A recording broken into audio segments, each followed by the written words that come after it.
Porque aquí arranca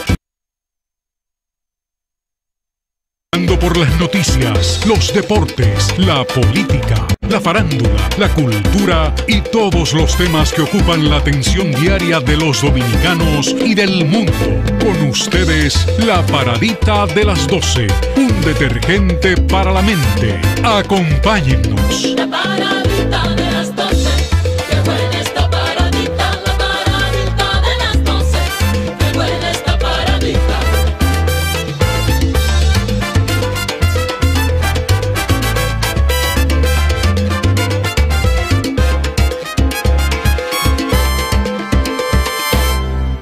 Buenas tardes, bienvenidos a la paradita de las 12, un gran placer como todos los días saber que contamos con su sintonía, así que gracias por acompañarnos. Intentamos siempre servir contenido que aspiramos resulten del agrado de todos ustedes, nos esmeramos, ponemos todo nuestro empeño porque las cosas que decimos sean siempre de beneplácito para todos. Darío Cuba nos acompaña siempre con este propósito. Bueno, don Eder, muchas gracias a todos ustedes y qué bueno que están ahí para continuar este año, el primer programa que hacemos este año, ¿no? Juntos. No, juntos sí. Juntos, ¿verdad? Sí. Juntos. Y qué bueno que sea precisamente 12 de enero. Una fecha histórica. Miércoles 12 de enero. Una fecha histórica. Una fecha histórica. Un día como hoy, hace 50 años, un grupo de muchachos valientes, pues intentaron llevar acciones con el propósito de derrocar el régimen casi tiránico de Joaquín Balaguer. Déjenme ver. Y en ese propósito perdieron la vida. Ese era un grupo que lideraba, me parece, Germán Aristi. Amaury Germán Aristi.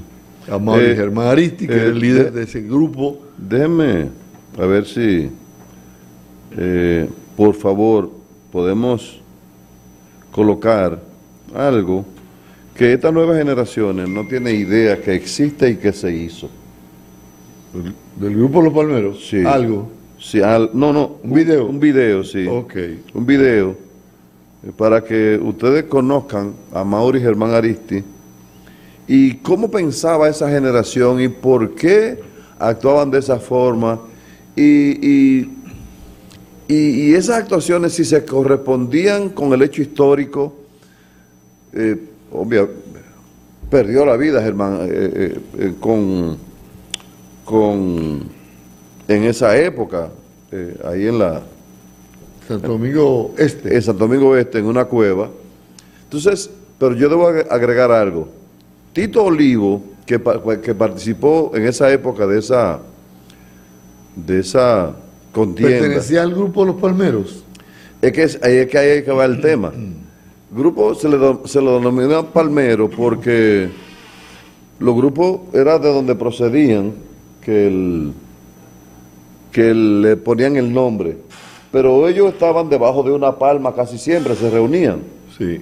Y cuando salieron de ahí le denominaron Grupo Los Palmeros, pero no era porque Grupo de Palmeros, porque era un apellido, un nombre, no, porque estaban debajo de una palma. Entonces el grupo de muchachos, para ponerle un nombre de la procedencia de donde venían, le pusieron Los Palmeros. Correcto. Porque hablamos de Amaury Germán Aristi. Sí, pero espérense. Ulises Cerón, bienvenido Leal. Brandy.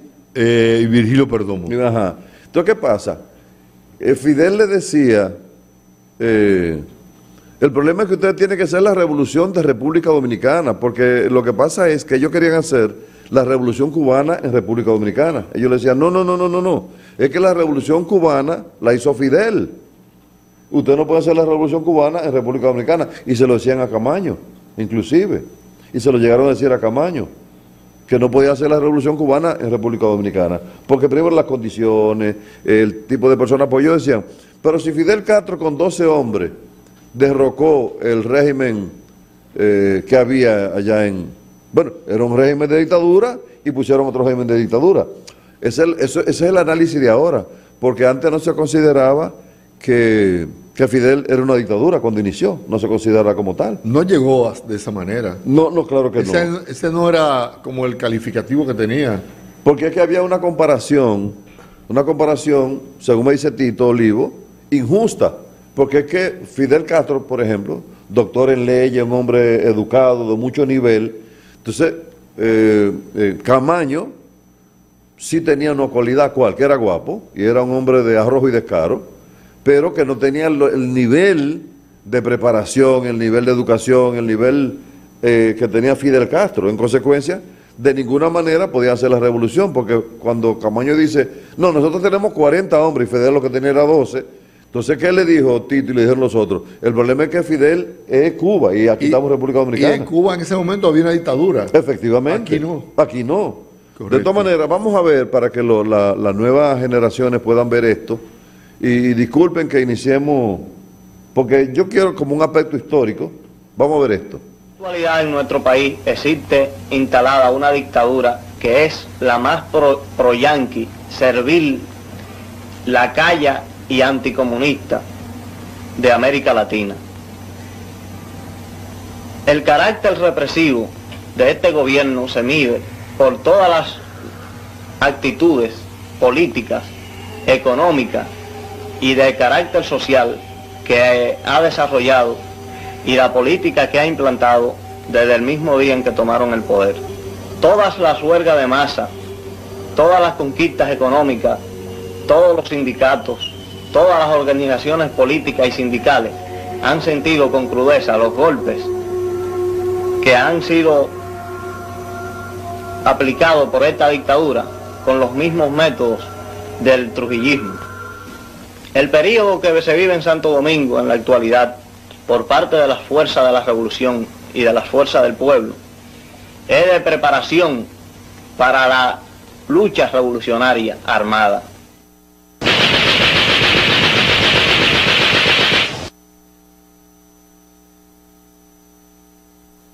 Para finales de 1971, la Policía Nacional desplegó un amplio operativo de persecución contra Amaury Germán Aristi y el grupo Los Comandos de la Resistencia, realizando allanamientos y detenciones en todo el país. Ante el despliegue policial contra el dirigente izquierdista, el periodista Hercilio Veloz Burgos, hablando en su programa El Pueblo Cuestiona, hizo un llamado a Amaury Germán para que se entregara a las autoridades a través de una comisión de notables a los cuales la Policía Nacional les prometió respetar la vida de los izquierdistas perseguidos. Desde la clandestinidad, Amaury Germán le envió una carta a Hercilio Veloz en la cual le decía: ¿Puede nadie creer que entregarse a los yanquis y sus esbirros criollos es una forma de preservar la vida? Les auguramos a la CIA, a la policía y demás cuerpos represivos el más completo fracaso en sus nuevos intentos por localizarnos. Y en el peor de los casos, demostraremos que no es lo mismo asesinar a revolucionarios desarmados que se entregan que enfrentarse a combatientes revolucionarios armados. No es lo mismo. Los yanquis y la oligarquía preparan nuevos dramas de sangre contra nuestro pueblo. Pero esta vez la pagarán con sangre, y no podrán vencer, sino a los muertos.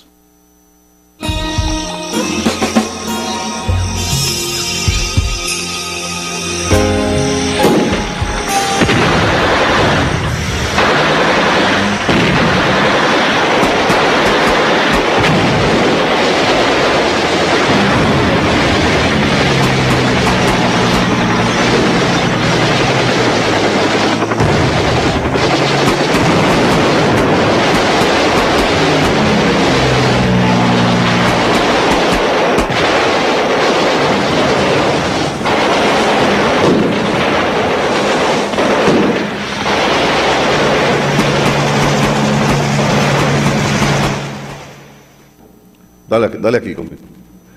¿Estamos en el aire? Sí, aquí estamos. Bien. Entonces, gracias, Control Master. Quise iniciar con este segmento, con este trozo, la primera etapa, porque quiero amarrarlo, esto que Eder y Félix me permitan, amarrar ese episodio que lo colocamos hoy para que las nuevas generaciones sepa cómo que se construyen cómo se construye la historia política, la historia revolucionaria, quiénes perecieron en esa época. Porque tú me dirás, pero ¿y esos temas no se parecen? Claro que no se parecen. Lo que pasa es que hay que refrescarlo y ponerlo ahora, porque tenemos hoy día las redes sociales. Sí. Y en esa época no había redes sociales. No. Pero resulta... La radio jugaba un papel importante y fue incluso la radio la que narró los acontecimientos. Mira, aquí está ahí, ese es Ramón Emilio Jiménez. Sí, Milo Jiménez. Milo Jiménez. La radio fue quien narró todos esos acontecimientos. Ese es el papá de Luisín Jiménez, el que está hoy día en la radio y en la televisión. ¿Quién? Ese sí. No. No. Eso es lo que me dijeron. No, nada que ver. Nada que ver. pero No, el papá distante. de Luisín, que era una tierra por la... Sí. No, Sí, ok. no. ¿Está bien? ¿Pues está bien? Sí, claro. Borre eso entonces. Eso fue lo que me dijeron. Sí, no. Muy Bueno, distante. entonces, para amarrarlo con este trabajo, lo malo de las redes sociales, porque uno no sabe cómo hubiera opinado las redes sociales en esa oportunidad. Claro. Por eso yo quiero que ustedes me permitan leer 3 párrafos de este trabajo. Dígale. Lo malo de las redes sociales. En el lead de la información dice lo siguiente, esto es publicado en el día de hoy en el Listín Diario. Dice, todos los que utilizamos los medios de comunicación masiva damos forma a la sociedad. En esa época, esas declaraciones y ese planteamiento dieron forma a la sociedad de creencia y de actitudes frente a los demás. Esa declaración de Amaury Germán Aristi tenía un condicionamiento dirigido a la parte revolucionaria del país, ¿sí? Mira, Darío, en unos minutos Sí. vamos a tener en el programa, a través de la plataforma Zoom, a Manuel González, Ajá. a Manegonte. Ajá. Manegonte fue un dirigente, fue un militante de izquierda, Ajá.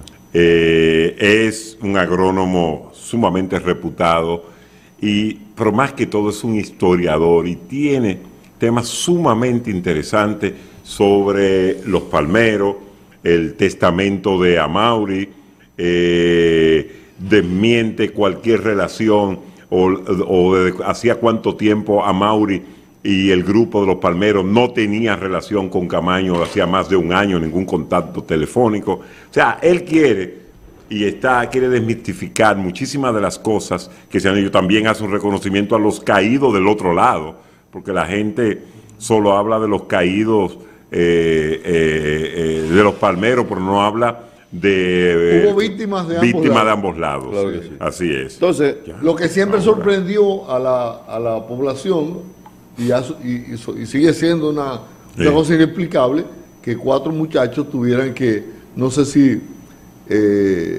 eso tiene una explicación, porque quizás el gobierno lo que quería dar una contundente demostración y apabullar, pero llama la atención que 4 muchachos desde una cueva fueran capaces de mantener una situación difícil por tantas horas Una crisis, para un sí. ejército, contra un ejército.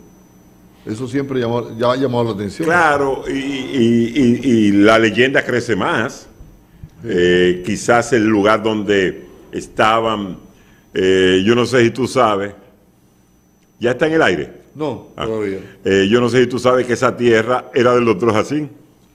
Ajá. yo no sabía eso. Ahí ¿no? donde estaban. No me diga. Esa Ya tierra, en ese momento. esa tierra pasó por 3 dueños. Y dice el doctor que cuando una tierra está destinada a cosas, porque ahí un empleado mató a un dueño Dios. de la tierra, se vendió. Otra vez una tragedia y después la tragedia de los palmeros. Vamos a concluir lo que Darío quería Entonces, explicar con relación sí, con al a un trabajo. texto Al trabajo que- de lo malo de las redes sociales. Entonces, decía yo al principio, todos los medios que utilizan todos los que utilizamos los medios de comunicación masiva, damos forma a la sociedad, que eso es lo que yo decía, que en ese episodio y ese acontecimiento dio forma a la sociedad en ese espacio de tiempo. Y hasta hoy, fíjense que estamos trabajando con esto, pero no había redes sociales. Podemos hacer vulgar a esa sociedad embrutecerla o ayudarla a elevarse a un nivel superior. Esa es una frase de Bill Bernbach. Es uno de los clásicos de la publicidad norteamericana. Se dice, es un revolucionario de la publicidad de Estados Unidos. Y dice el primer párrafo. Dice el primer párrafo. El día que las redes sociales puedan deshacerse de los cretinos, de los vulgares, de la banalidad, de la vileza, de los desorejados, es decir, el día que pueda purgarse de las escorias, ese día las redes sociales tendrán otra valoración para muchos de los que hoy la desprecian.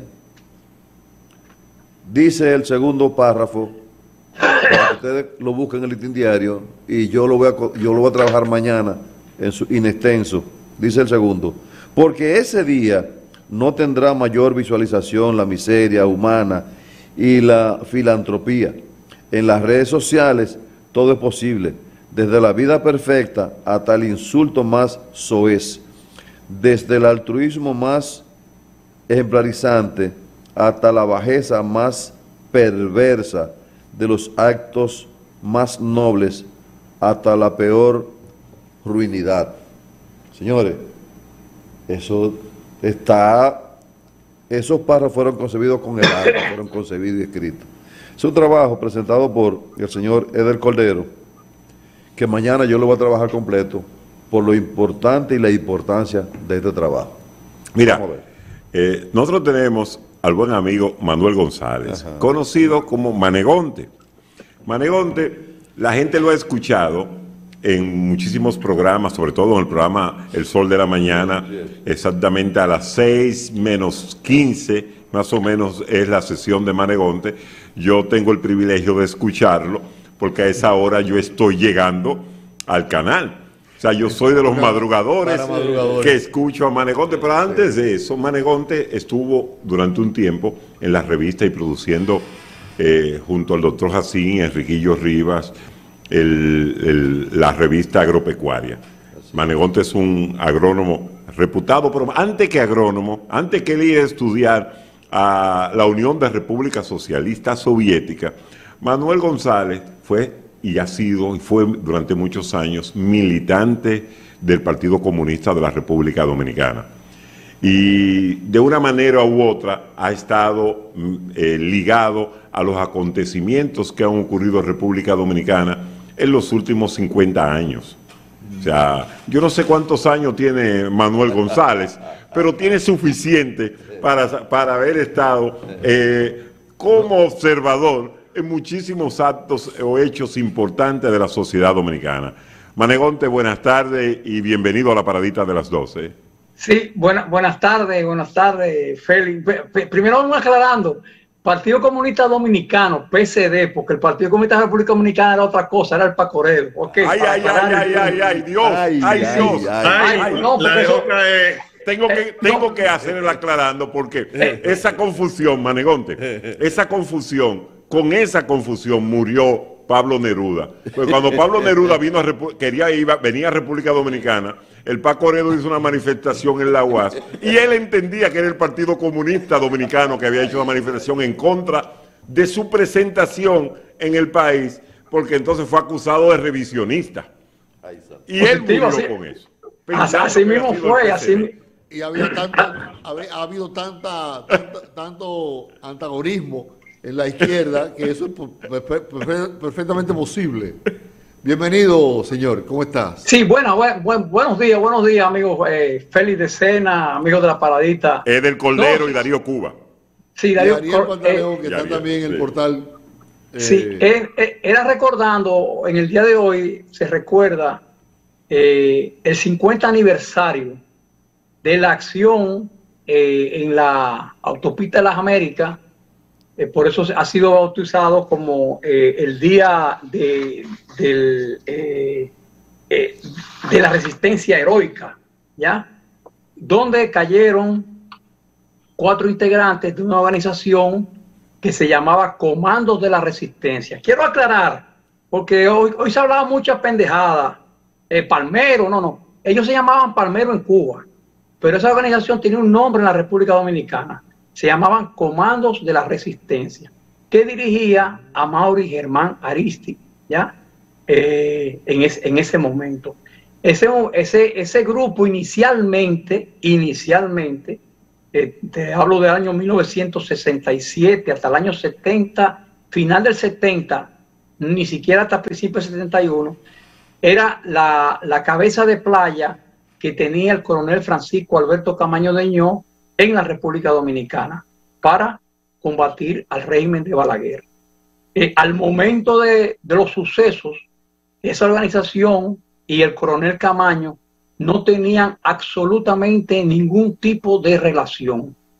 Eso se evidencia en la carta testamento escrita por Amaury Germán Aristi, ¿ya? Que fue capturada a raíz de la muerte de los jóvenes en la autopista de las Américas, kilómetro 14,5. Quería aclarar esto porque he visto mucha distorsión en el día de hoy respecto a esos acontecimientos.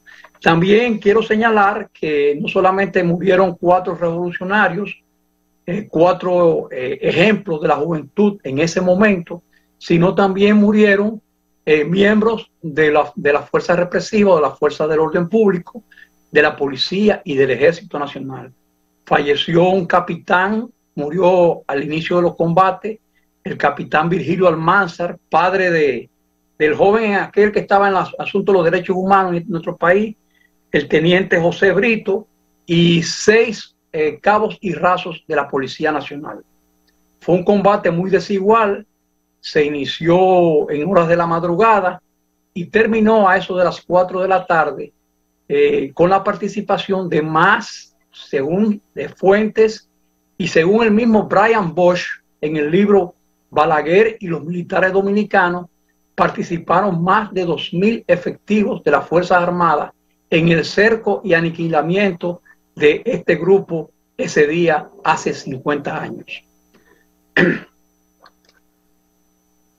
Adelante, Decena. Sí, desde que yo tengo uso de razón, de una manera u otra en mi casa,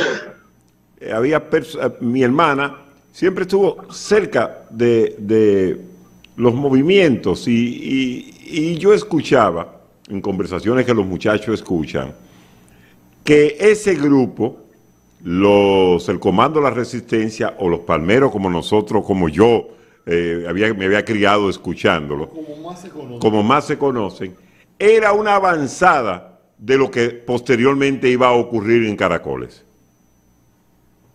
No, fue una avanzada hasta principios de 1971. O sea, ellos estuvieron ligados al coronel Camaño. Sin embargo, producto de todas esas divisiones y todos esos chismoteos que ocurren en nuestro país, ellos rompieron. O sea, no ellos, específicamente el coronel Camaño rompe con ellos. Eso está evidenciado, escrito. Si tú quieres, es más, yo tengo un libro aquí a mano, déjame buscártelo ahora mismo. Ok. Sí, escrito, no, porque a mí me gusta hablar con sí, datos, yo lo sé cómo tú eres. Escrito por Manuel Mato Mosquete, que se llama Camaño, la última esperanza armada, donde en la página 180 de esa excelente obra, la recomiendo, esa excelente obra, él dice así: virtualmente, o sea, dice así, yo debía cumplir esa misión sin asociar a ninguna otra persona, a ninguna otra persona. En Santo Domingo no haría contacto con familiares ni conocidos, quienes de ningún modo debían enterarse de mi presencia en el país. Mucho menos debía hacer contacto con los comandos de la resistencia. Virtualmente, Camaño había roto con esa organización. Mi llegada al país en un momento en que Amaury y sus compañeros estaban acorralados por la policía daba inicio a una organización paralela en la ciudad. O sea, esto está escrito por una persona que fue capturada el día 2 de enero de 1972 fue una persona que envió el coronel Camaño a organizar una nueva organización en la República Dominicana para sus planes de desembarco en Caracoles. O sea, Amaury tenía entonces mucho tiempo y como sin contacto con el coronel Camaño en Cuba. Un año, según su propio testimonio, un año. ¿Cómo podían accionar aquí, Manegonte? O sea, ¿cuál era la logística? ¿Cómo se podían mantener? ¿Qué estaba, o sea, especulando? Era un sueño. ¿Qué sueño? O sea, era una quimera que tenían, que ellos cuatro podían hacer un movimiento así. No, perdón, Félix, no eran cuatro. No, eran decenas. En ese lugar cayeron cuatro, pero los comandos de la resistencia era una organización formal, que contaba con mucha gente que procedía del antiguo 14 de junio, gente que procedía también de otras organizaciones como el PCD, que se habían escindido, el MPD, que se habían escindido también con la línea que llevaba ese partido, y también habían hecho en ese momento una alianza táctica con los corecatos que dirigía Miguel Cuco. O sea, ellos no eran un grupo pequeño, no, ellos tenían un accionar revolucionario en ese momento. Lo que ocurre es que la persecución se da en ese momento producto de una operación de recuperación, o sea, lo que se llama un asalto, de una manera vulgar, un asalto al Royal Pan que se efectuó en la sucursal, ahí donde están ustedes, en Plaza Naco, ahí mismo, ahí donde está el Banco de Reserva, ese fue el banco que se asaltó ese día, y a partir de ahí se inició una persecución. Lo que pasaba es que los mismos organismos de seguridad no sabían que existía ese rompimiento o esa no conexión entre los grupos. Manegonte. Sí, adelante. Soy Darío Cuba. Sí, adelante, Darío. ¿La inspiración de ese movimiento era en Fidel Castro o era una idea solo de Camaño? No. Ninguna de las dos. Primeramente, la primera idea fue la juventud en los años 60 fue inspirada por la Revolución Cubana. Claro está, ahí se menciona a Fidel Castro. Pero también tuvo una gran inspiración y una gran influencia la Revolución de Abril de 1965. Tú debes de recordar que eso ocurre 7 años posterior a la Revolución de Abril de 1965 y ocurre con gente que había participado y como lo mismo decía su organización, comandos de la resistencia que estaban resistiendo al régimen del doctor Joaquín Balaguer. En ese momento se le denominaba dictadura yanqui balaguerista. La intención, ¿cuál era la intención clara? Cambiar. La toma del poder. Cambiar el sistema. La toma del poder por un gobierno revolucionario. Quitar una dictadura para poner otra.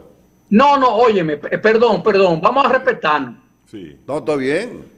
No, porque es que tú estás diciendo, tú estás diciendo quitar una dictadura para poner otra. Claro, esa es mi opinión. Dígalo. Bueno, es tu opinión, pero tú estás diciendo que es una dictadura. Yo te estoy diciendo que no. Era un gobierno revolucionario. Defiéndase, no hay problema. Ya. No tiene que defender porque él era parte de eso. ¿Tú entiendes? Ese es el planteamiento. El planteamiento no era estar jugando con pistolita de mito. Era arriesgándose la vida. Okay. ¿Ya? Y así cientos de jóvenes dieron su sangre por la construcción de la democracia en la República Dominicana. No, y hay que resaltar el hecho de que estos muchachos, no sé si cabe el término de muchachos por asunto de edad, murieron creyendo en un ideal, y creo que eso tal vez en estos tiempos la juventud no puede aquilatar lo que significa eso por los cambios que se han operado en la sociedad y el pensamiento mismo de estos tiempos que dista mucho de aquel idealismo. Pero creo que eso tiene de valor, el hecho de que ellos murieron aferrados a una creencia y a un ideal que a un ideal revolucionario. Estaba inspirado en un ideal que buscaba mejorar la condición social de nuestro país. O sea, el ideal, mira, muy buena tu observación. El ideal viene inspirado fundamentalmente a raíz del manifiesto de 1959 del MLD, del grupo que viene en la expedición de junio de 1959. A través de ese manifiesto, a través de ese programa mínimo, ya una serie de organizaciones adoptan posiciones. Una de esas organizaciones fue el 14 de junio, a la cual fue dirigente Bienvenido Silveira Leal Prandi, Amaury Germán, Virgilio Perdomo y Ulises Cerón. O sea, ellos adoptaron una política revolucionaria en función de ese programa. ¿Ya? Juzgarlo ahora, porque ahora mismo es muy fácil decir, no, que eran unos idealistas, locos viejos. No. En aquel momento no era nada de loco viejo. Uno participaba con la convicción plena de que o tú ibas a vencer o tú ibas a morir. ¿Ya? ¿Y qué fue el gran error? La división. El gran error de las fuerzas de izquierda y las fuerzas revolucionarias en nuestro país fue la división. Bien. La división y ese protagonismo que querían tener ciertas personas. Y eso lamentablemente frustró a mucha gente. Adelante. La palabra, decía un amigo fallecido, que la palabra unidad actuaba como un conjuro a la izquierda. Cada vez que decían unidad, se dividían más. Positivo, lo acabas, óyeme, Félix, lo acabas de decir, ahí recordamos a nuestro gran amigo Machi Constant, sí. ¿Ya? Porque realmente eso era lo que ocurría.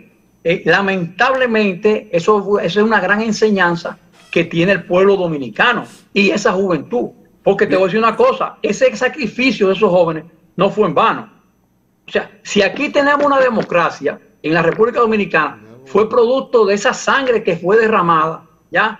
A través de los años, resistiendo a un gobierno que se consideraba en ese momento una dictadura, en ese momento la llamada el régimen de los famosos 12 años, que estuvo dentro de un contexto que fue la Guerra Fría. La Guerra Fría, o sea, aquí en Santo Domingo se convergieron diferentes fuerzas en esa misma Guerra Fría, ¿ya? Y hubo diferentes tipos de organizaciones que respondían a diferentes tipos de intereses. Uno a los norteamericanos y otro a los intereses de los cubanos, por ejemplo. Si pudiéramos hacer un examen de conciencia, el ánimo es educativo, la pregunta es educativa. Tres cosas. Pudiéramos decir que en República Dominicana hubo una revolución en el 65, esa es la primera. Segundo, ¿cómo pudiéramos valorar los resultados de la Revolución Cubana? Que sí la hubo, porque ya más de 60 años hay un régimen revolucionario manejando los destinos de Cuba.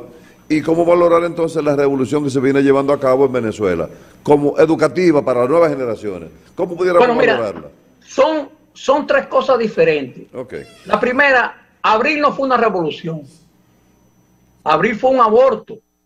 Abril fue un golpe de Estado o un contragolpe de Estado donde las fuerzas populares se unieron a los militares y se vio abortado por una invasión norteamericana. Pero no fue nunca una revolución.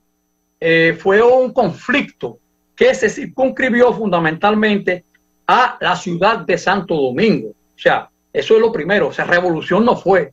Porque decir que hubo cambios, no hubo ningún tipo de cambio. Simplemente hubo un conflicto que se desarrolla entre abril del 1965 y septiembre del 65. Posteriormente a eso viene lo que se llama un repliegue de fuerzas, de las fuerzas que estaban aglutinadas en torno al movimiento constitucionalista y un aglutinamiento de las fuerzas que respondían a los intereses de los norteamericanos en aquel entonces. Eso es lo primero. Lo segundo, la Revolución Cubana, mira, vamos a hablar claro, porque a mí me gusta hablar claro. Ok, la Revolución Cubana terminó en el año de 1975. La Revolución Cubana, después que se institucionalice y que tiene su constitución, deja de ser revolución. Ya es un gobierno con una formación como sea. Ahora, que tú le quieras llamar revolución, eso es otra cosa. Pero una revolución es un proceso corto, ya, de transformación inmediata, rápida, ya. Entonces, venirme a hablar en el año 2021 de revolución cubana es un absurdo, como hablarme de revolución venezolana. ¿Qué revolución venezolana hay? Ninguna. Que el señor Maduro hable contra los norteamericanos, ¿eso es revolución? No, eso no es revolución. Eso es una posición que él tiene sobre los norteamericanos o los norteamericanos con él. ¿Me entiendes? Pero decir revolución como tal, transformación de la sociedad, ya, como tal, no la ha habido. Bien. Bueno, Manegonte, a sus órdenes siempre, yo no tengo problema. no, yo lo sé, queremos darte las gracias. No, yo sé que lo he dejado con la boca abierta al amigo, ya. Sí. Al amigo Cuba está con la boca abierta ahora mismo, porque lo que yo dije ahora mismo en la revolución cubana, está sorprendido. Después tú tienes que hablarme de una revolución que tú conoces muy bien, que es la nicaragüense. No, todo lo que tú quieras te puedo hablar sobre esa revolución. Que tú la conoces muy bien. No, y hay una particularidad en la disertación, y es que hay poco eufemismo, y son explicaciones simples pero contundentes. Y eso es importante para la población, que la gente pueda, sin mucho barroquismo, la gente tener una idea concreta de estos procesos. Hasta sí, uno aprende, hasta uno se ilustra. Positivo. Manegonte, en una ocasión, el presidente Fernández había, junto a don Miguel Coco, tenían la idea de hacer un tipo de libro, más que todo, una enciclopedia de la izquierda de la República Dominicana. Parece que los primeros esbozos hubo tantos problemas que decidieron no hacerlo, porque todavía produce escosor en mucha gente algunos temas. ¿Qué tú opinas? ¿O nos vamos a morir solo con lo que...? Yo creo que el tiempo, se supone que el tiempo ayuda a borrar muchas cosas y ayuda a cicatrizar heridas.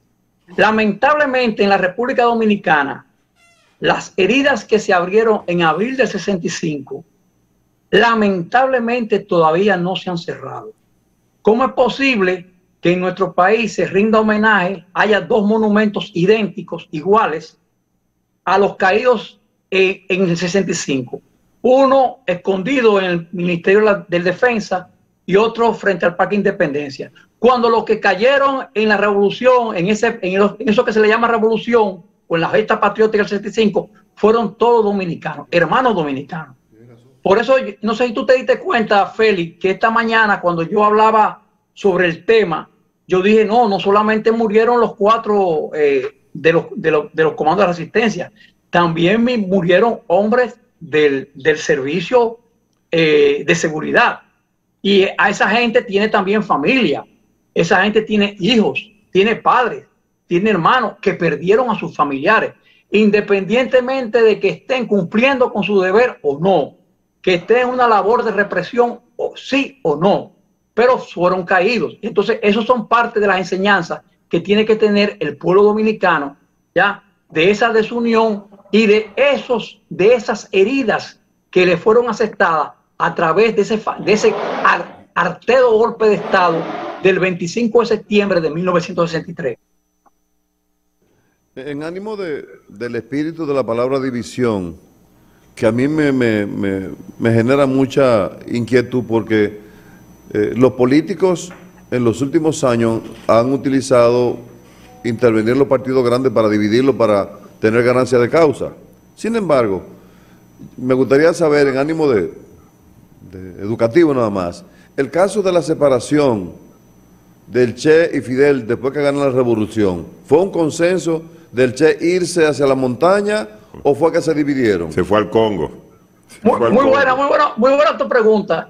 Si tú lees todo lo que escribió el Che Guevara entre el año de 1958 y 1964, no te puede sorprender absolutamente ningún tipo de acción que él haya tomado. Esos son los chismes clásicos que siempre se empiezan a meter, de que Fidel lo que hizo fue salir del Che Guevara. No. Simple y llanamente el Che iba a buscar su rumbo. Ok, el Che se fue.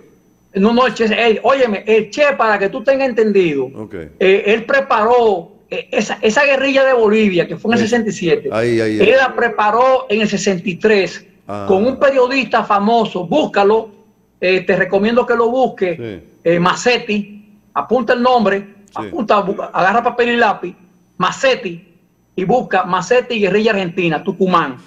Él era el hombre que iba a utilizar esa parte del norte de Argentina, fronteriza con Bolivia, con Tarija, ya, para iniciar una revolución en América Latina, porque en aquel momento se planteaba que con la guerra de Vietnam había que crear 1, 2, 3 Vietnam, y esa era una consigna del Che Guevara.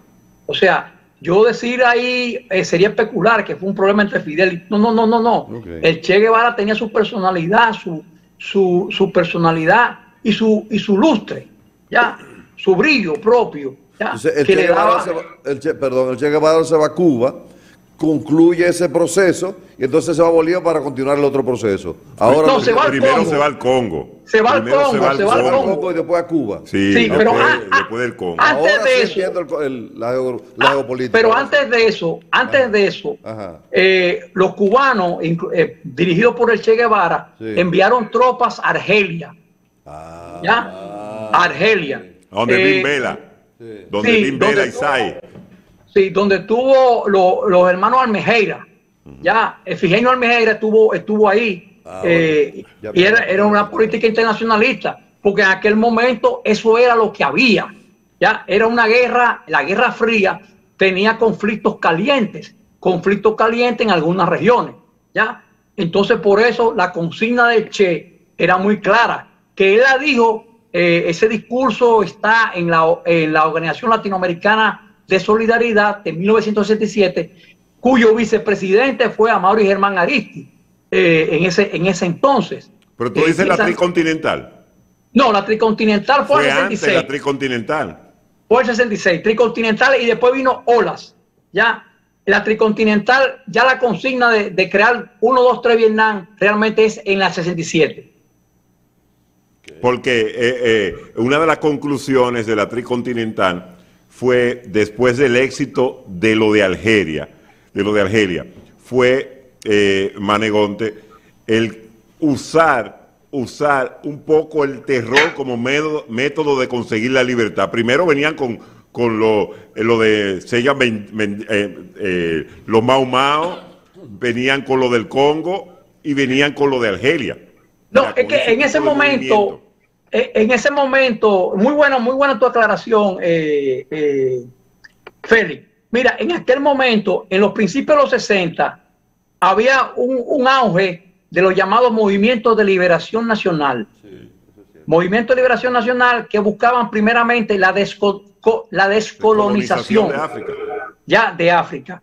Ese fue un movimiento que se inició fundamentalmente en Kenia con los Mau Mau. Sengore, no, los Mau Mau son parte.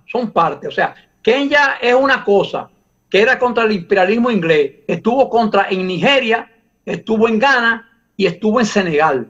¿Ya? Y también hubo una lucha que dirigió durante muchos años en Angola Agostino Neto y Amílcar Cabral en Guinea, ¿ya? Que fue una lucha que terminó en el año de 1975 con la descolonización. Amílcar Cabral en la tricontinental fue la estrella, o sea, la persona de más magnetismo en la tricontinental fue Amílcar Cabral. Positivo. ¿Tú sabes por qué? Porque Ben Barka, que era un líder revolucionario de Marruecos, fue secuestrado. El que iba a presidir la tricontinental era Ahmed Ben Barka, que fue secuestrado en Francia por la fuerza del rey Hassan II de Marruecos, y fue secuestrado y asesinado. Y entonces le tocó el papel a Amílcar Cabral. Una pregunta, tengo un asunto de fecha en la cabeza, porque Félix me habla de la tricontinental, perfecto, pero en el año 75, cuando lo de Angola, esa fue fue cuando llegó Fidel a Angola, o eso fue después.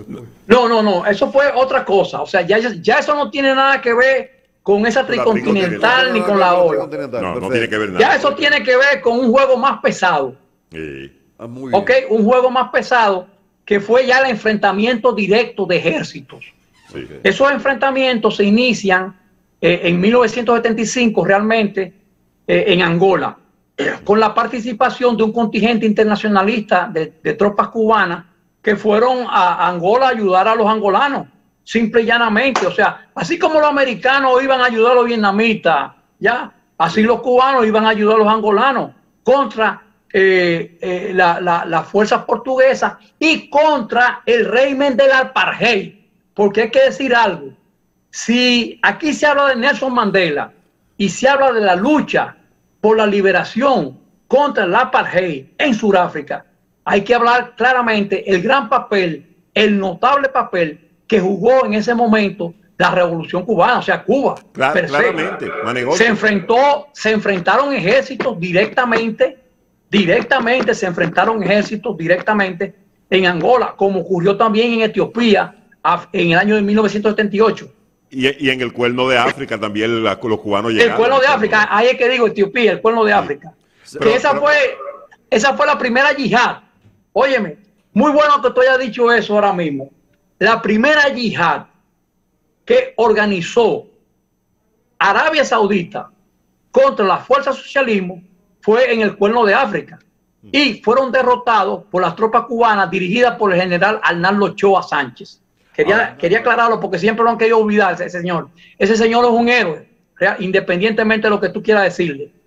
Ahora, Manegonte, lo que pasa es que la gente cuando oye Angola, no se sabe que después que pasó la revolución de los claveles en Portugal, que se determinó la fecha que se iba a retirar Portugal de Angola, ahí mismo habían tres grupos, dos grupos, uno prosoviético y estaba Jonas Savimbi que era pro-chino, pero había uno que era pro-norteamericano, que inclusive el gobierno americano lo subsidió con muchísimas armas y apoyado por el gobierno de Sudáfrica. Es famosa la famosa batalla de Cuito Canibales, que lo que se logró con esa batalla fue la liberación de Namibia, la independencia de Namibia. No, pero de Namibia y el fin del apartheid, hay que decirlo tranquilamente, porque gracias a esa gran batalla que la ganó el general también Arnaldo Ochoa Sánchez, porque hay que decirlo, porque aquí siempre se ha querido borrar con miel de gato, como se dice. No, él tuvo su papel, él fue un héroe de esa revolución, independientemente. Bueno, ahora, internacional. A Feli. Eso es un proceso interesante porque fueron ayer y la gente lo olvida. Sí, por eso, a Feli y a Manegonte. Adelante. Porque se ha vendido la idea. Tú estás gozando con nosotros. Yo la compré, que de lo que se publicó siempre, de que Fidel y el Che habían hecho un acuerdo de exportar la revolución. Y la idea que se vendió fue, bueno, vete a Bolivia y yo me voy a Angola, porque para que... No, entonces, para a los dos, para dejar eso claro. Mira, Fidel Castro estaba muy claro.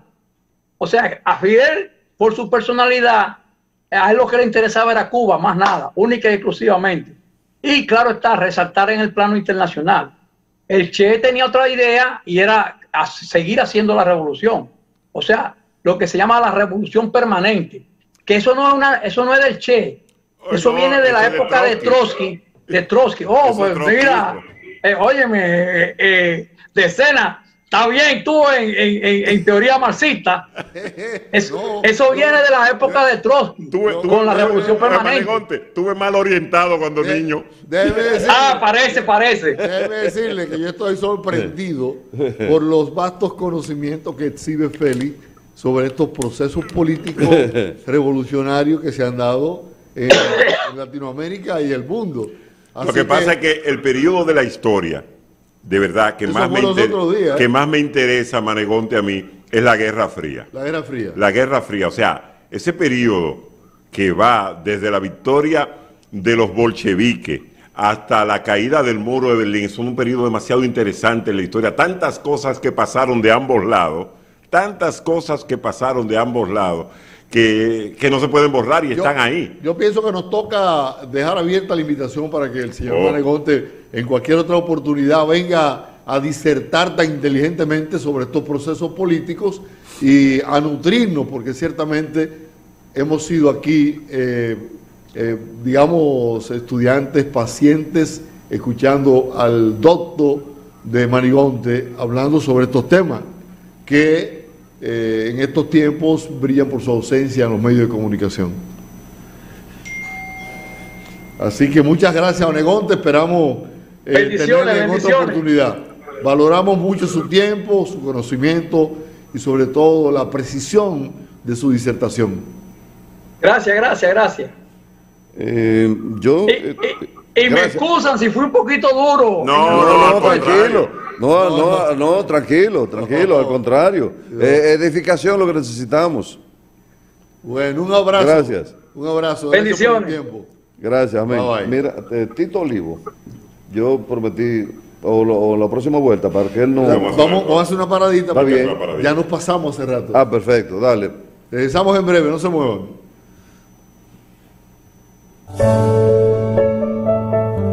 Vivir la vida sin una meta es como navegar en el mar dejando que las olas te lleven donde quieran. Hoy irás al sur, mañana al este, en fin, sin un rumbo fijo. Cuando tienes una meta, por más que las olas te quieran desviar de tu rumbo, luchas para mantener tu barco en la posición correcta. Que ni las grandes olas del engaño ni los fuertes vientos del miedo te aparten del norte que está en el mapa de tu corazón. Inicia un nuevo año y con él grandes retos, y debes estar preparado y equipado para lo que viene. Una frase muy famosa que quiero compartirles a propósito de este reinicio dice: el que no sabe para dónde va, ya llegó. Lleva tu salvavidas, que es el amor, el cual no permitirá que te hundas en lo más profundo de las aguas del miedo, la traición o el rencor. Confía, lucha, no te rindas, y sobre todas las cosas deja que Dios sea tu compañero de viaje, y así podrás lograr lo que te propongas en este nuevo año. ¿Ya marcaste tu rumbo en estos nuevos 365 días? Prepárate, porque me huele a tierra nueva.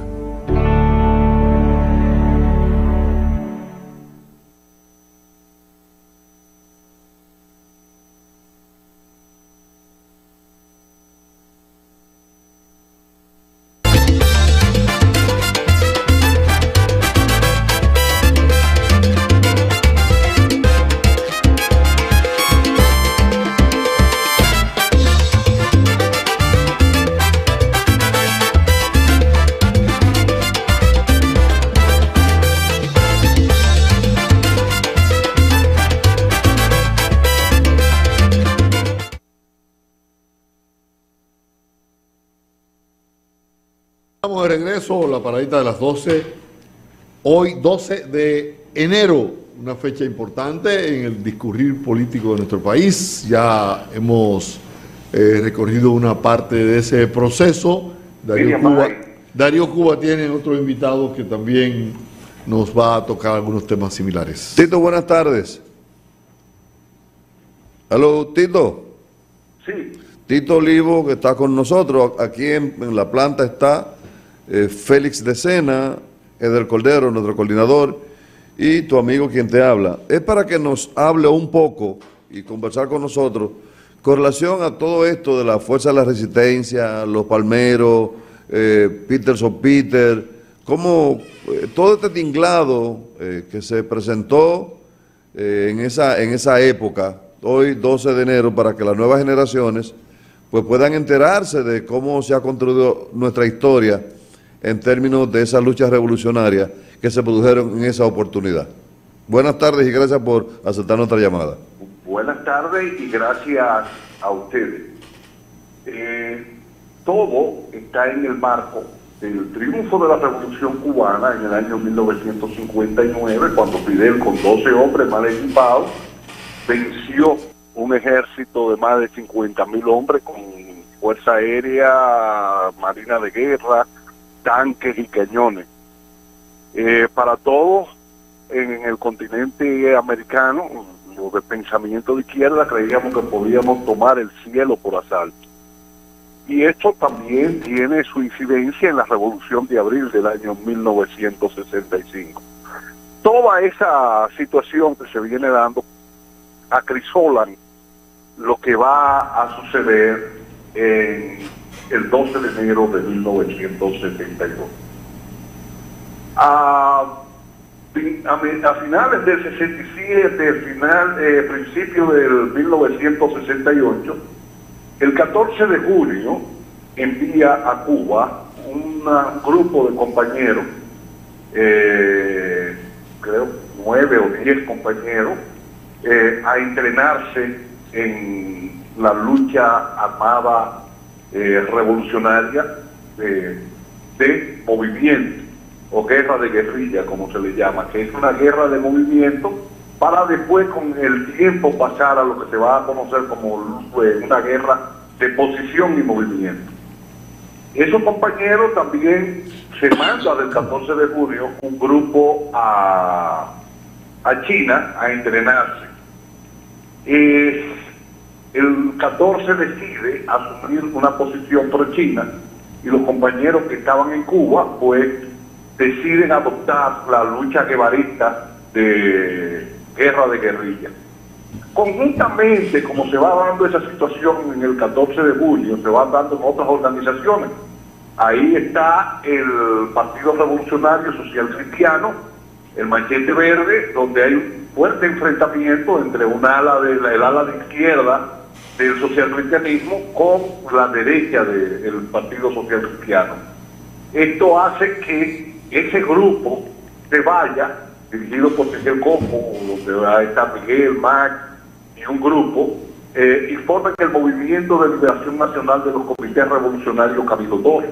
Camilo era un cura guerrillero que había caído en combate, o lo habían agarrado y fusilado el 15 de febrero de 1969. Entonces el 15 de febrero de 1970 se fundan los Corecatos, el cual manda también una avanzada a Cuba a entrenarse en el arte de la guerra de guerrilla. Ahí va Héctor Otero y unos compañeros más de los Corecatos. Conjuntamente a este grupo había otro grupo que se estaba entrenando en Cuba, que era el del grupo del MPD, que estaban en una casa en Marianao. Eran Melvin Mañón, Tácito Perdomo y otro compañero que estaba con ellos allá.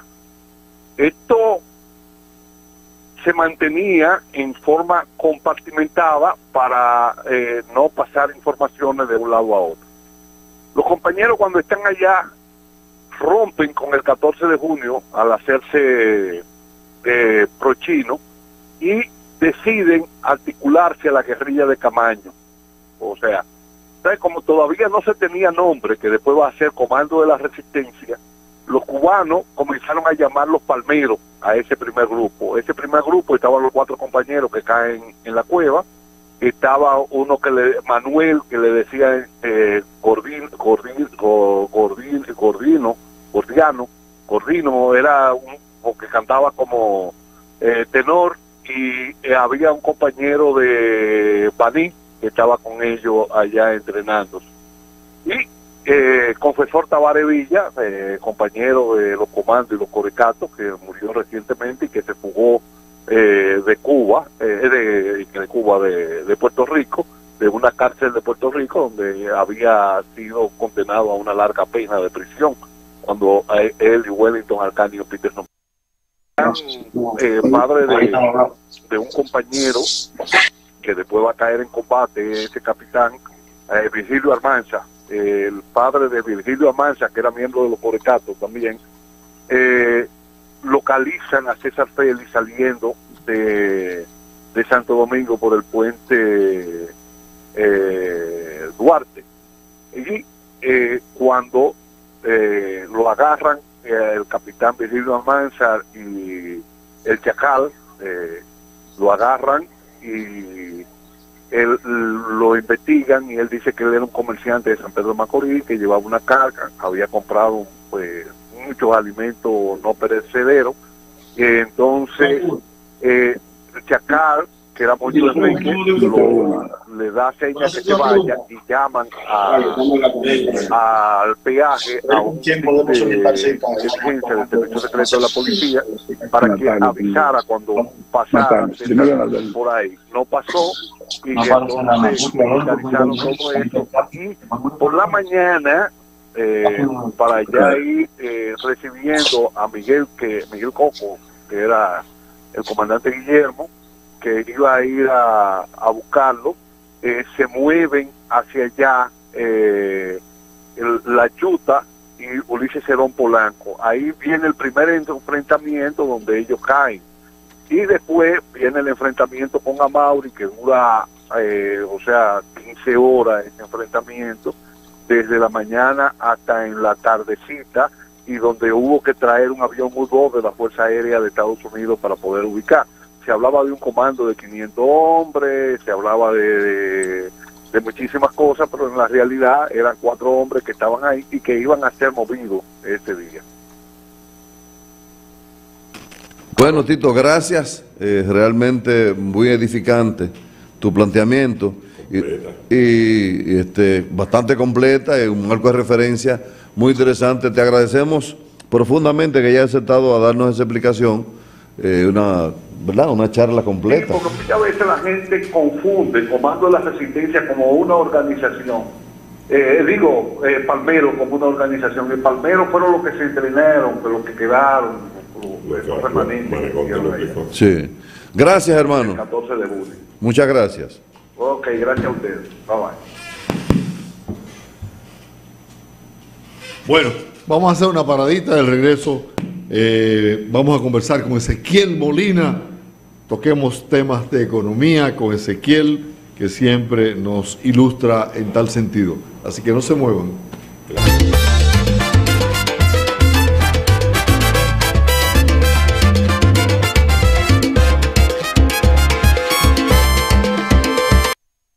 Con la paradita de las 12, ¿viste? De la política a la economía. ¿Viste lo que decía el mensaje? No lo leí. La vida no te invita a ser fuerte, te obliga. Claro, desde tu concepción. Aquí está Ezequiel Molina. Saludamos a nuestro hermano Ezequiel y le damos la bienvenida a la paradita de las 12. Feliz decena, Darío Cuba y un servidor. Bienvenido, hermano. Buenas tardes a todos. Active su... ok, adelante. Adelante, ¿Me oye? Ezequiel. Sí. ¿Me oye? Sí, ya te escuchamos. Buenas tardes a todos. ¿Cómo andan las proyecciones, Ezequiel? ¿Cuáles son los pronósticos? Las proyecciones de crecimiento nuestro, hablamos en el programa anterior. No. No de crecimiento. ¿Cómo andan las proyecciones para los negocios, para los negocios particulares, no para el país ni para el gobierno? Ya. Para la economía privada. Correcto. Bueno, yo creo que, como te digo, lo dije la semana pasada, si hay proyección de una estabilidad económica, si hay estabilidad macroeconómica, siempre en la economía y los empresarios, los inversionistas privados, el primer dato que le quieren tener garantizado es estabilidad. Si hay garantía de estabilidad, hay muchas oportunidades de tener buenos negocios. Porque la inestabilidad es lo que te crea incertidumbre. Lo que te crea incertidumbre para invertir y lo que te crea incertidumbre para tener beneficios que te motiven a mantener los negocios abiertos. Entonces, ese es el primer punto que este gobierno, vía las autoridades monetarias, ha garantizado. Estabilidad macroeconómica. Que el dólar se deslice un poco hacia arriba, que el peso se desprecie en el año 2022 en un 5%, sigue siendo una estabilidad relativa de macroeconómica. Es incluso sano para la economía que el dólar se lleve en este año completo hasta 61 por 1. En estos momentos está a 57.60, 57.50. Hay poca oferta de divisa.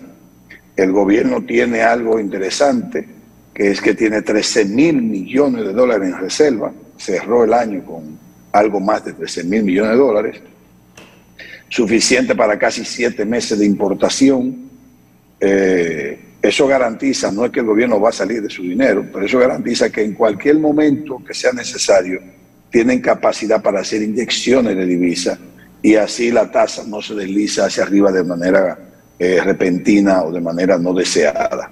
Es para mantener la estabilidad.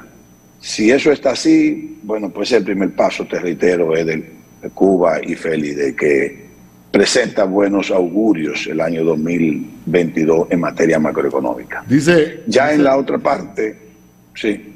Dice el presidente que es insoportable el subsidio a los combustibles. Entonces, ¿qué tú crees que pudiera ser cuál pudiera ser la alternativa para que ese subsidio no se siga operando y el gobierno mantenga bajo un gran sacrificio el costo de los combustibles, lo que asume el Estado en esos precios?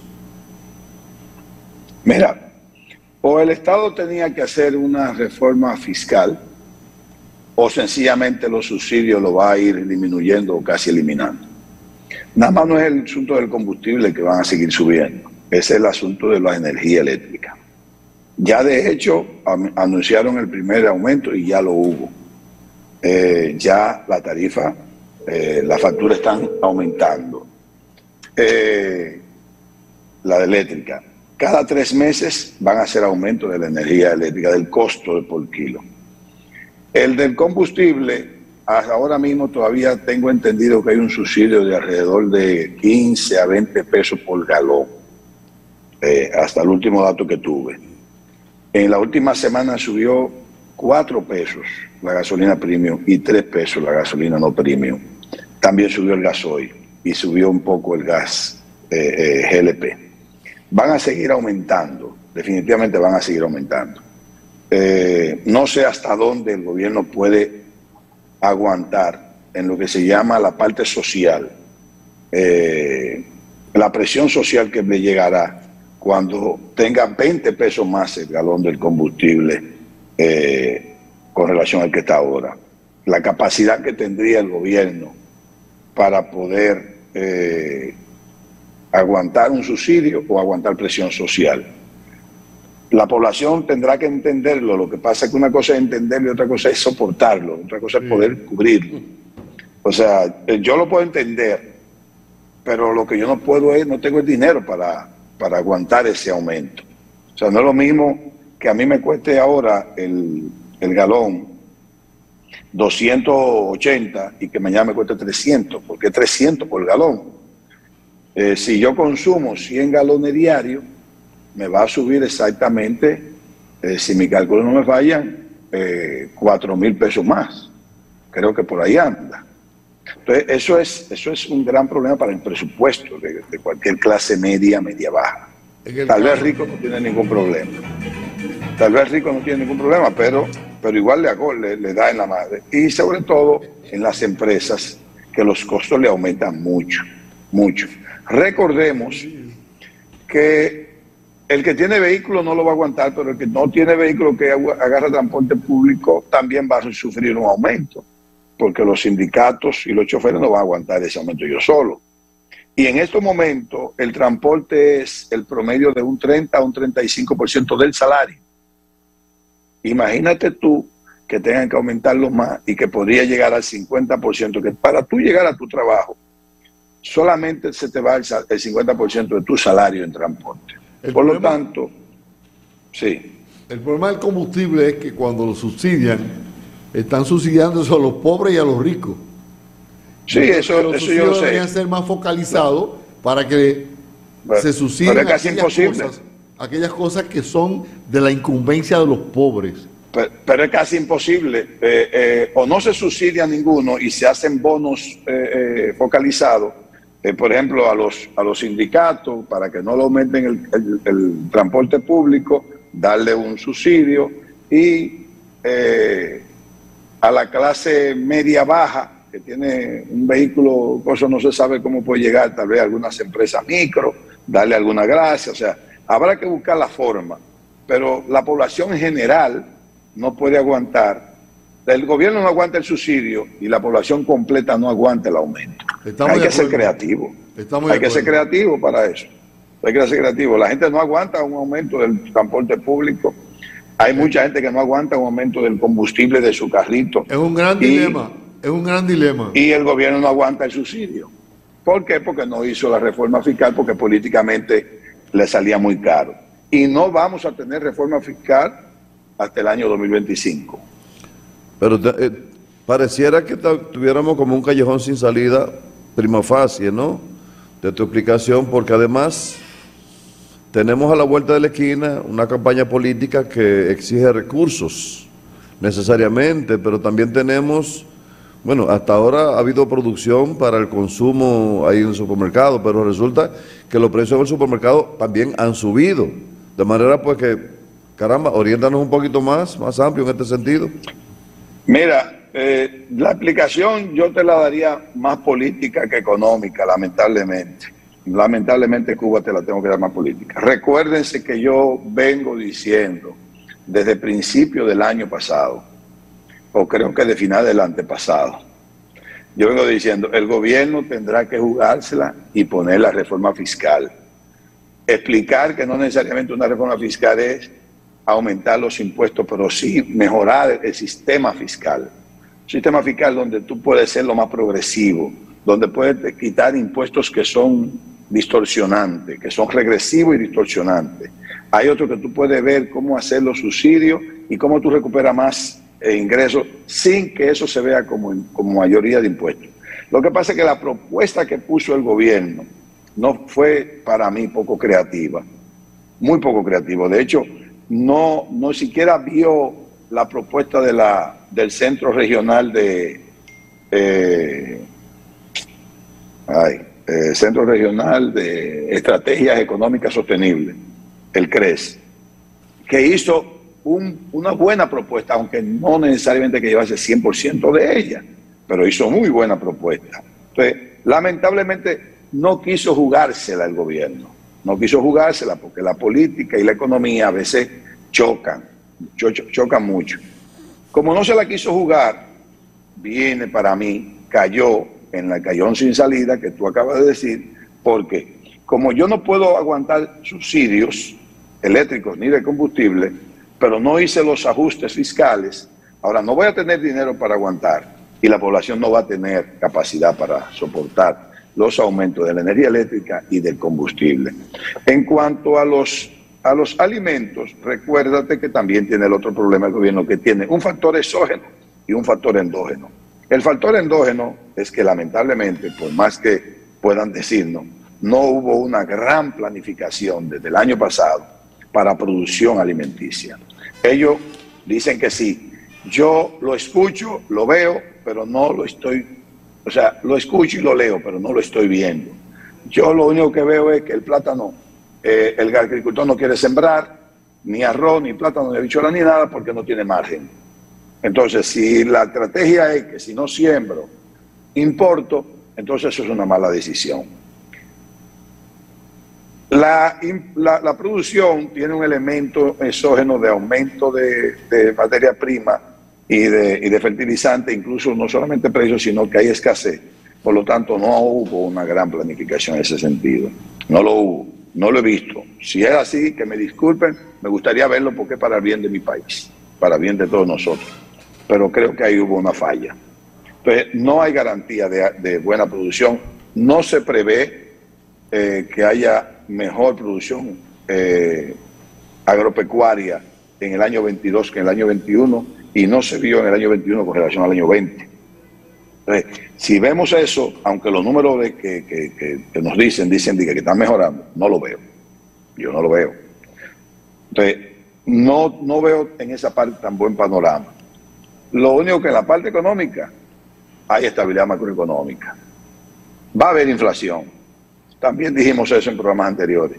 La inflación no va a ceder.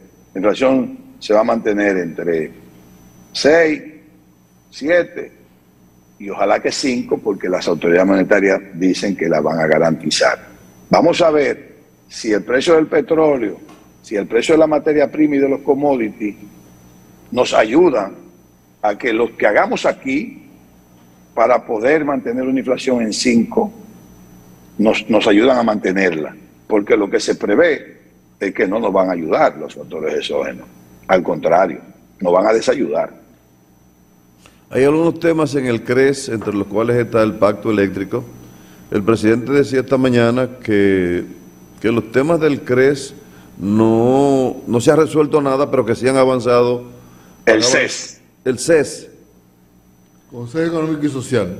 Ajá, Sí. pero que no se ha resuelto nada, pero que se ha avanzado, pero que él tiene la esperanza de que algunos temas pues pueda llegarse a acuerdos próximamente. No lo sentí como optimista en ese sentido.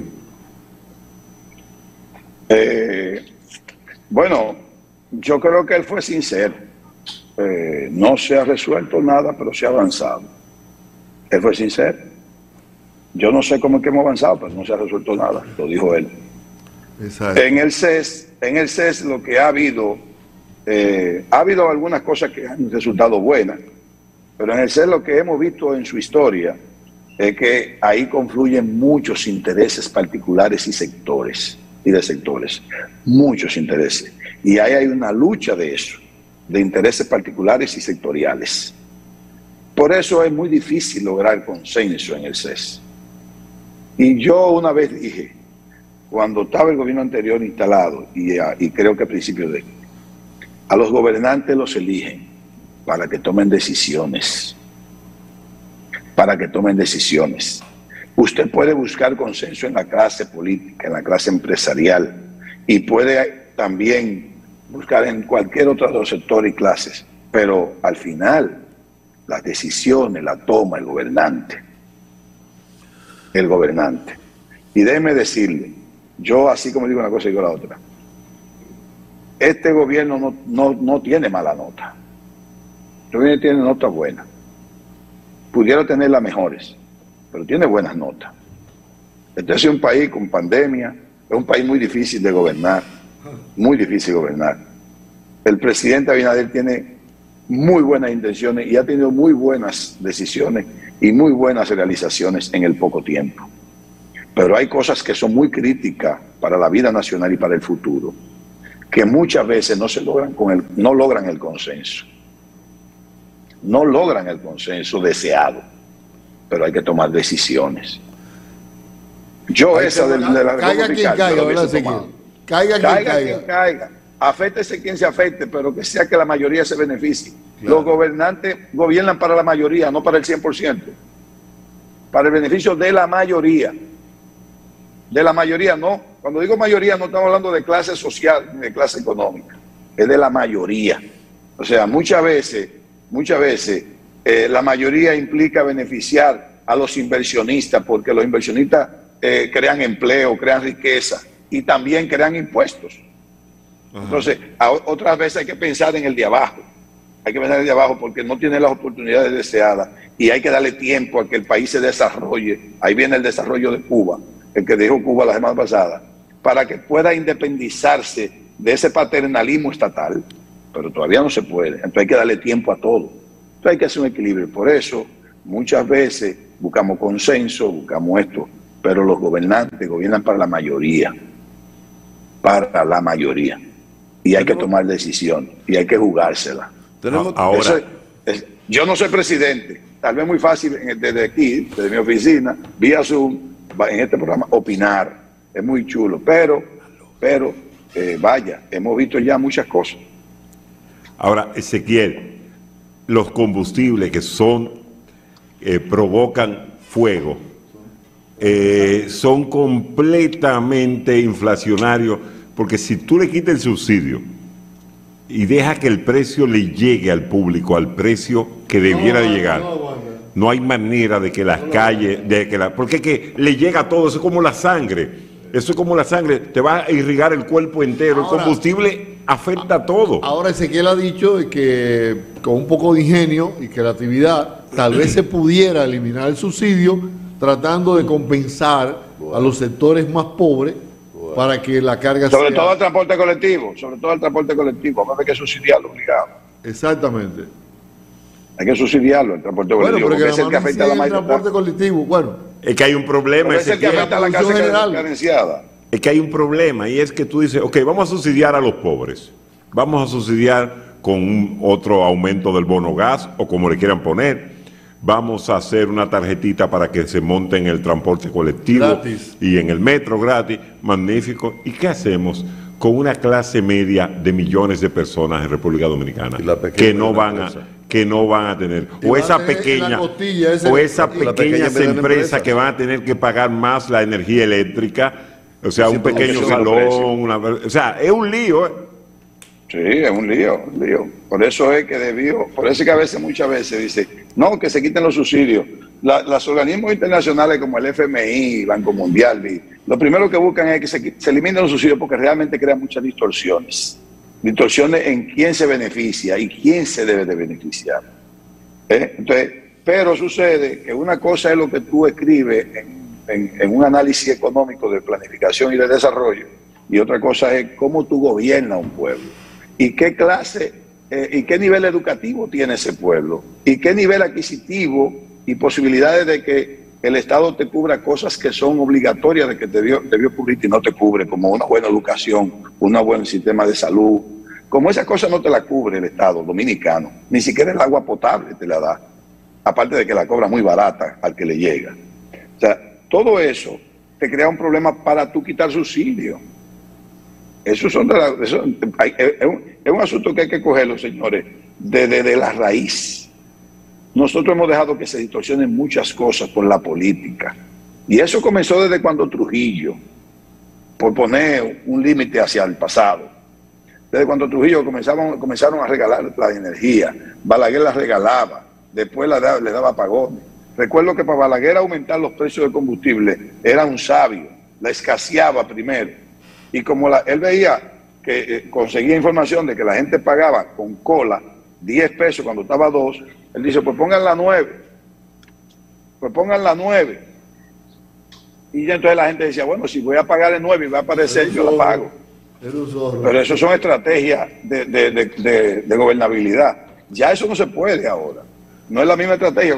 El que quiera gobernar como gobernó Balaguer está perdido. Está perdido. No sabe que el mundo cambió.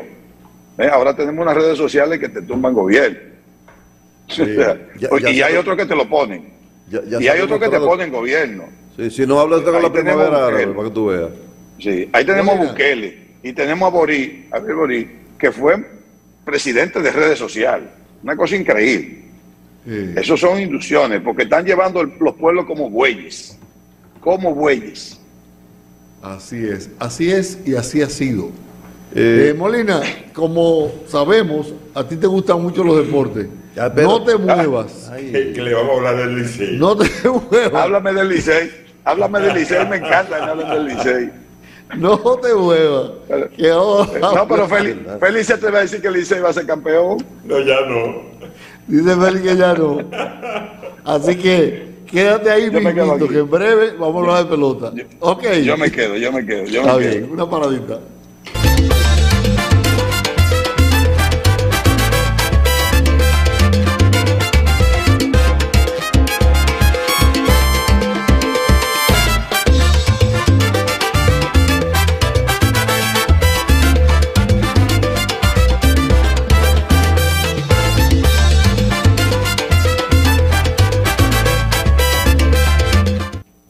Aquí estamos, Félix de Sena, Ezequiel Molina y un servidor. Vamos a hablar de pelota.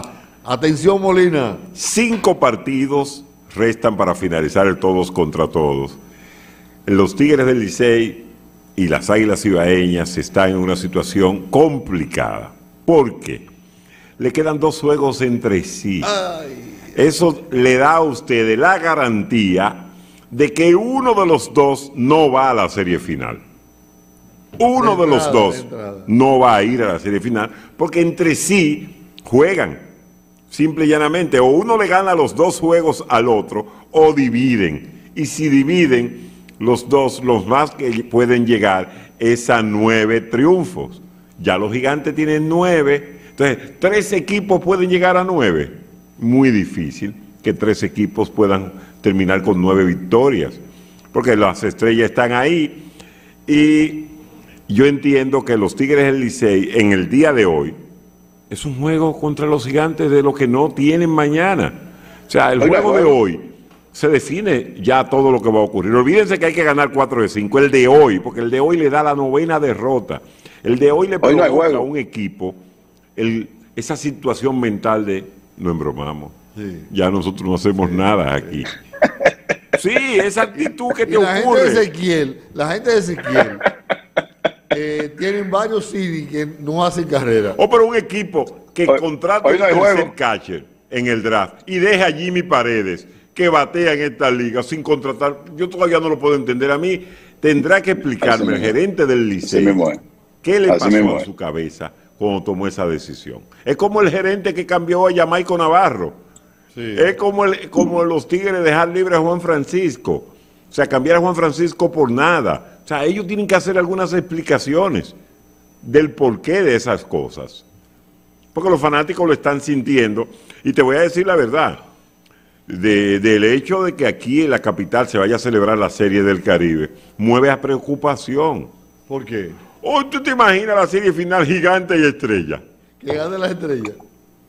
Cualquiera que gane. No, porque la colectividad se... No, Cordero. Mira, hay 2.000 abonados ahora mismo vendidos, pero el Licey tiene casi 3.000 abonados. Si el Licey es el equipo que va a la Serie del Caribe, ¿sabes lo que hacen los abonados del Licey? Siguen con su abono. Sí, pero que el dominicano se siente representado por cualquiera de los equipos, porque regularmente se arma un buen equipo conformado por todos. Pero hay una base. Hay una base. Hay una base. Hay una base. Pero ya Félix dijo quiénes son los que van para las finales. ¿Tú me oyes, Félix? ¿Tú me oyes? Te escucho, dime. Sí. ¿Me oyes ahora? Sí. Te escucho. Ya tú dijiste quiénes son los que van para las finales. Estrella y Estrella. Claro. Bueno, yo no sé quién acompañará al baile a los Gigantes, pero los Gigantes es muy difícil. Seguro que van. Tendrían que perderlos todos. Seguro que van. Seguro, tendrían que perderlos todos para que entonces... Sí. ¿Hay posibilidad de que queden fuera ellos? Bueno, si lo pierden todo y se producen unas combinaciones locas que hay que se puedan producir... Es muy difícil, uno de los dos, o sea, las estrellas estarían entrando y estarían entrando las Águilas o el Licey. Esa es la única forma. Félix, porque esos dos equipos pudieran llegar, o sea, si el Licey y las Águilas pueden llegar a 10 victorias, pueden llegar a 10, y las estrellas ganando 3 de los 6, llegarían a 10 victorias, y si los Gigantes lo pierden todo, o sea, estamos arreglando un sueño. Sí, el rendimiento de muchos jugadores de ambos equipos, el Licey y Águila, rendimiento de jugadores que llaman prospectos, es muy cuestionable. Explícame. Yo no sé en base a qué llaman prospecto a una gente que no daña un coco. ¿Y a quién te refieres? No, la gente sabe cuáles son. La gente sabe cuáles son. Pero mira, por ejemplo, Peter O'Brien, tremenda selección, pero tú tenías que entender que Peter O'Brien está cansado. Peter O'Brien jugó los 6 meses en México, en el equipo campeón, y demostró cansancio con los Toros. Tú tienes que saber si lo va a elegir por su defensa o por su bateo. Pero a él le ha hecho falta más el bateo que la defensa de Peter O'Brien. El centerfield de las Águilas, muy buenas piernas, muy buena defensa. Ahora, yo bateo más que él. ¿De Robles? Sí. Robles, uno de los problemas que ha tenido en su carrera es Cordero. Tremenda pierna, tremenda defensa. Sí, es un guante de oro. Un guante de oro. Pero no es Lagares. Sí, un bate de trapo. Sí, no es Lagares. No es Lagares. No es Lagares. Eso está muy claro. Ni es Melqui Cabrera. Estamos de acuerdo. Que responden. Exacto. Mira, pero el todo contra todo. Los liceístas deben estar también tener sus quejas con Nomar Mazara, porque en situaciones muy importantes también se ha hecho out de manera fácil. Yo presumo que hay entre esa legión de seguidores.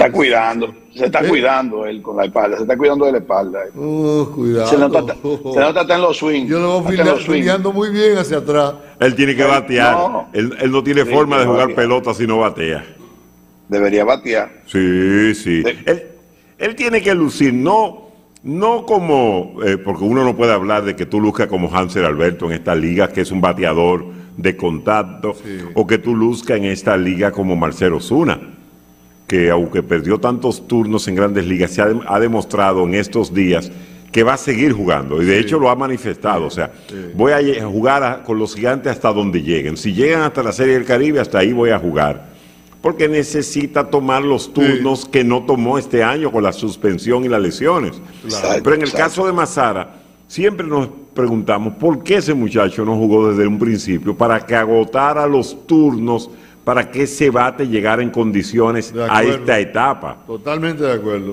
O sea, hay cosas que yo no lo entiendo con algunos de estos muchachos del béisbol. Creo también que la liga tendrá que revisar el asunto de los contratos que hacen los equipos de muchos jugadores de Panamá, de México, de Venezuela, que llegan a última hora y entonces como que desvirtúa y saca y desestimula a muchos jugadores de los equipos que se fajan la temporada completa. Muchas veces hasta tienen jornadas exitosas y al final tienen que coger un banco porque viene un mexicano y lo sientan. Bueno, eso es parte de lo que la liga tiene. Ahora, tú no puedes, de verdad, y eso ha sido uno de los problemas de los gerentes en nuestro béisbol, que para que no lo voten y para que el público no le diga dos cosas en las redes, se dedican a traer cualquier pelotero. Cualquier pelotero. Sí, sí, el que esté disponible. Entonces cuando tú dices, pero vean acá, si fulano batió 0 en México, en el sentido, o tuvo una efectividad de 8 en México, ¿cómo tú me estás hablando que tú vas a traer un brazo por traerlo? No, y en el mismo draft, adquieren jugadores de otro equipo, que eran bancos en el otro equipo, y entonces lo adquieren, pero ¿cómo va a ser? No, eso es lo que le trae más problemas dentro del equipo. Sí. Sin lugar a dudas, más problemas dentro del equipo. Bienvenido Rojas escribe hoy en el periódico Diario Libre acerca de por qué Sammy Sosa le va a ser muy difícil llegar a Cooperstown. Dice, bienvenido. Un día después de que Franklin Mirabal dijo que él llegaba a Cooperstown tarde o temprano. Dice Rojas que no fue que el deporte dejó a Sammy, fue que Sammy dejó el deporte. Yo te lo he explicado, Cordero. Para mí lo de Sammy, y es una persona bastante dócil en algunos aspectos, pero en otros ha actuado de una forma que no lo entiendo. Se queja de que los Cachorros de Chicago no lo invitan y que el dueño de los Cachorros le pide que él se excuse, él no sabe de qué. Y yo te voy a decir algo. Si Sammy Sosa, con el tamaño que tiene, la estatura que tiene, él se debe a los fanáticos. Sammy Sosa hubiese comprado un abono en palco del Wrigley Field y se sienta. Los fanáticos yendo hacia él, a que él vaya a firmarle autógrafo. Nada más tiene que ir 2 veces a la semana a juego de los Cachorros de Chicago y el juego se va a parar. Se va a parar, o sea, no tiene que esperar que te inviten. Hay lugares donde tú tienes que esperar que te inviten, tú te apareces. Dice que el Tomate Roja que él cambió la pelota por la farándula. Sí, ese ha sido uno de los errores más grandes. Eso es verdad, eso es verdad. Sí, entonces ahí es que está. ¿Qué tiempo tienes tú, Ezequiel, Félix, nosotros, que no vemos a Sammy Sosa en un estadio en este país? No, a él no le gusta los ¿Qué play. tiempo tenemos que no lo vemos? Mucho. Entonces, no fue que el béisbol lo dejó a él dejó el béisbol, él se alejó, se distanció. Está Mónaco para eso, ¿para qué un play? Va para Mónaco. ¿Cómo fue? Que prefería Mónaco. Ajá, o a Casa de Campo. Sí. Es así, y le gusta la fiesta. Que lo haga. Está bien. Que lo siga haciendo, claro. Porque Ale hace ambas cosas. Sí. Ale Rodríguez hace ambas cosas. Ambas cosas. Sí. Ale hasta comenta.